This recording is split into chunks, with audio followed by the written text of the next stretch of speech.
Rumisponde ang Philippine Coast Guard matapos sumadsad ang isang yate sa vicinity water ng barangay San Teodoro, Mabini, Batangas dahil sa sama ng lagay ng panahon nitong Lunes.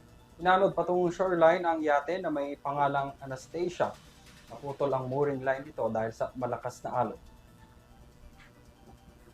Batay sa paunang pagsusuri ng Coast Guard Substation Mabini, walang nakitang pinsala sa mga parte ng sasakyang pandagat, tagas, bakas ng langis o iba pang palatandaan ng polusyon sa dagat. Agad na nakipag-ugnayan ang Coast Guard Mabini sa may-ari ng barko, mga lokal na otoridad at mga kinaukulang stakeholder upang matugunan ang sitwasyon.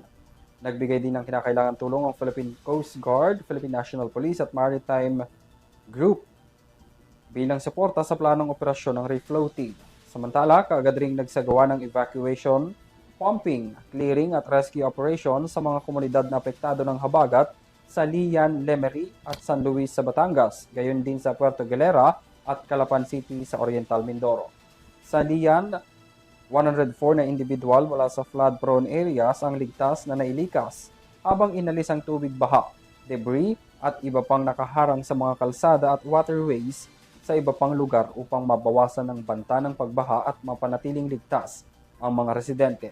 Patuloy na minomonitor ng PCG ang sitwasyon at tutulong sa paglutas ng insidente sa panahon ng kanais-nais sa mga kondisyon ng high tide.